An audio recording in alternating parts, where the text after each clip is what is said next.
Welcome back to the second part of Finding the Golden Nugget, Sustainable Business Modeling. In this video, we will talk about sustainability, its meaning for your business model, and the tools that help you pursue a sustainable value creation. At the end, we are going to look at an example to showcase what a sustainable business model can look like. Back in 1987, the United Nations defined sustainability as meeting the needs of the present without compromising the ability of future generations to meet their own needs. To put that into more business-related terms, a sustainable business model can be defined as a business model that creates, delivers, and captures value for all its stakeholders without depleting the natural, economic, and social capital it relies on. A tool that helps build an understanding of the social and environmental impacts a company has is the triple bottom line. Developed by John Elkington, the triple bottom line is an accounting framework that expands the traditional single bottom line approach, considering only the profit the business makes, to include measuring a business's social and environmental performance as well. Those three lines are often referred to as the 3 Ps: people, planet, and profit. People, the social bottom line, lists the positive and negative impact a company has on its stakeholders, like employees, customers, suppliers, and the community where the company does business. A company that follows the triple bottom line pays fair wages, doesn't exploit its workforce, and ensures a safe work environment. It also gives back, assisting the growth of the community, for example with healthcare and education. Planet, the environmental bottom line, lists the positive and negative impact a company has on its environment. In other words, it describes the ecological footprint a company leaves behind.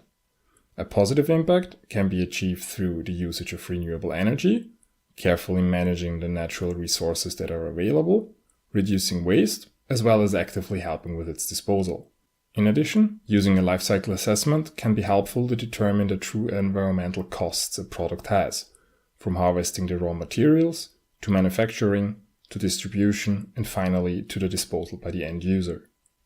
Profit, the economic bottom line, lists the positive and negative impact a company has on the local, national, and international economy. But this is more than just financial profit. Creating employment, generating innovation, paying taxes, those are all means that help create societal profit. By using the triple bottom line, companies can better align their sustainability goals with their business model and thus gain an advantage in the medium to long term. But to quote Hannes Partel, businesses shouldn't use sustainability just because they have to. Without the vision behind their strategy, sustainability will always only be a byproduct.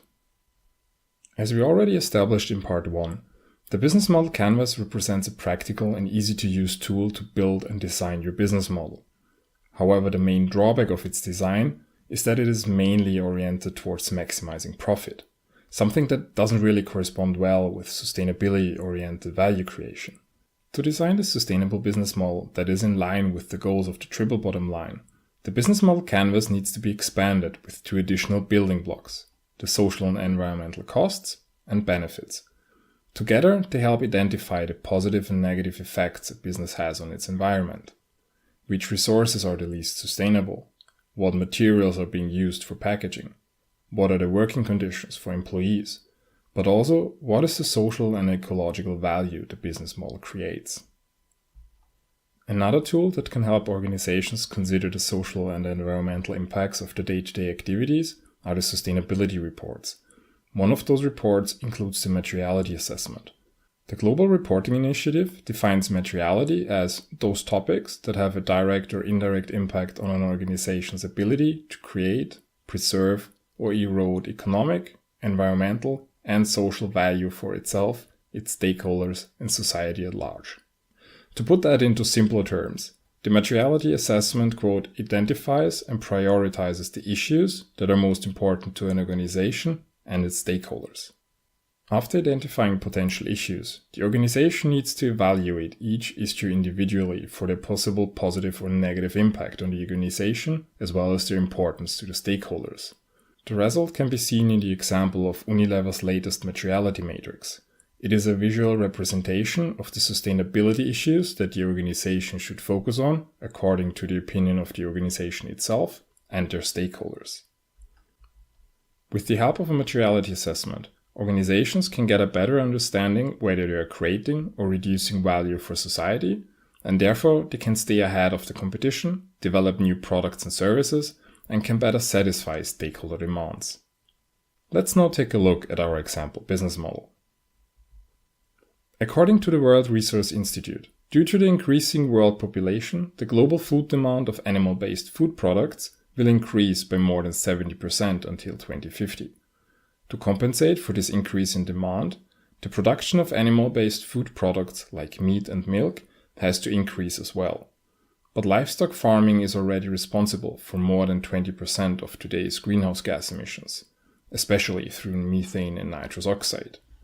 In order to tackle those issues, Clean Cow was developed by DSM's Animal Nutrition and Health business unit to clean up the cow from the inside.